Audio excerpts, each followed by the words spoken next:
പൊന്നു അമ്മ പറയുന്ന ഒന്ന് കേക്ക്. എന്തോ അമ്മ? അമ്പലത്തറ തറവാട്ടിന്നൊക്കെ ഒരു കല്യാണം വരികയെന്ന് പറഞ്ഞു കഴിഞ്ഞാൽ ഒരു ഭാഗ്യമല്ലേ? ആനി അമ്പാരിയൊക്കെ ഉള്ള തറവാടാ. അമ്പാരിയൊക്കെ അവരുടെ തറവാട് കയറണം. അമ്പാനി അല്ല, അമ്പാരി. അമ്പാരി. അതുകൊണ്ട് അമ്മ പറയണത് എന്റെ മോളൊന്ന് കേക്ക്. അമ്മ ഇതെന്തോ നോക്കുന്നത്? അല്ല ഒന്നുമില്ല, എന്തായാലും നിന്റെ കല്യാണം ഉറപ്പിച്ചൂലോ. നിന്റെ ആ വേട്ടാവെളിയം കാമുകൻ ഇതിന്റെ അടിയിലെങ്ങാനും ഒളിച്ചിരിപ്പുണ്ടോന്ന് അമ്മ നോക്ക. അയ്യേ അമ്മേ, അമ്മക്ക് തീരെ വിശ്വാസം ഇല്ലേ? ഞാൻ അമ്മയുടെ മോളല്ലേ. അതുകൊണ്ടാ എനിക്ക് വിശ്വാസം ഇല്ലാത്തത്. വേണ്ട, കല്യാണത്തിന് മുമ്പ് പെൺകുട്ടികൾക്ക് പല ചുറ്റിക്കളികളൊക്കെ ഉണ്ടാവും. ആണോ?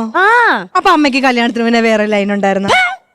ഒരു അമ്മയുടെ മുഖത്ത് നോക്കിയിട്ട് മോള് ചോദിക്കുന്ന ചോദ്യമാണോ ഓടിയത്? ആണോ? സോറി അമ്മ, ഞാൻ അറിയാതെ ചോദിച്ചു പോയത്. പ്രേമം ഉണ്ടായിരുന്നോന്ന്? 2 എണ്ണം ഉണ്ടായിരുന്നടി. എന്നിട്ട് അങ്ങനെ നിന്റെ അച്ഛനങ്ങ് കെട്ടി. അപ്പൊ മറ്റേ രണ്ടുപേരും തേച്ചാ? അത് തേച്ചതല്ല, അത് നിന്റെ അച്ഛനാണെങ്കിൽ സ്വന്തമായിട്ട് ഈ തടി കച്ചവടവും മറ്റൊക്കെ ഉണ്ടായിരുന്നു. അപ്പൊ അവർക്ക് അതൊന്നുമില്ല, സ്വന്തമായിട്ട് തടി മാത്രമേ ഉണ്ടായിരുന്നുള്ളൂ. എന്റെ മോൾ ഇവിടെ ഇരുന്ന് നല്ലോണം ആലോചിക്ക്.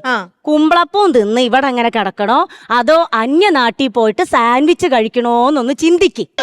അമ്മയ്ക്ക് കുമ്പളപ്പമാണോ ഇഷ്ടം, സാൻഡ്വിച്ച് ആണോ ഇഷ്ടം? അമ്മയ്ക്ക് രണ്ടും പോവും എന്ന് വിചാരിച്ചിട്ട് നീ എങ്ങാനും ഇവിടെ ഇരുന്ന് കുമ്പളപ്പം തിന്നാ, നീ സാൻഡ്വിച്ച് തിന്നാ മതി.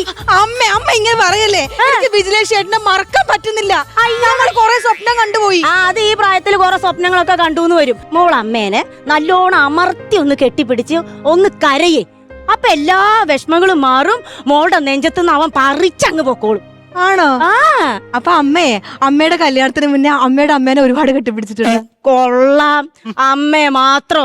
എന്റെ അമ്മയും മുത്തശ്ശീനെയും വല്യമ്മേനെയും ആ നാട്ടിലുള്ള സകല തള്ളാരെയും ഞാൻ കെട്ടിപ്പിടിച്ച് കരഞ്ഞ്. അപ്പൊ അമ്മേനെ കെട്ടിപ്പിടിച്ച് കരഞ്ഞാ എന്റെ വിഷമം മാറുവോ? എന്റെ പൊന്നുമോള് അമ്മയെ കെട്ടിപ്പിടിച്ച് ഒന്ന് കരയേ. അപ്പൊ വിജിലേഷ് ചേട്ടൻ എന്റെ മനസ്സിൽ നിന്ന് ഇറങ്ങി പോകും. അയാള് പൊക്കോളും.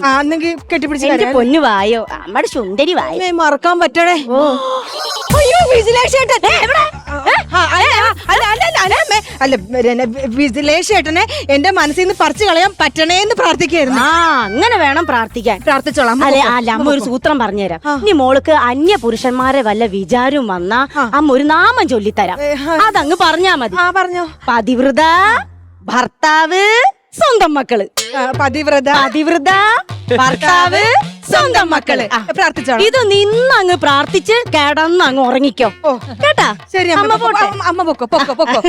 പതിവ്രത, ഭർത്താവ്, സ്വന്തം മക്കള്. ഓഹോ അമ്മ, അപ്പൊ ഇതുവരെ ഈ ചൊല്ലല് നിർത്തിയിട്ടില്ലല്ലേ? ഈ പെണ്ണിന്റെ ഒരു കാര്യം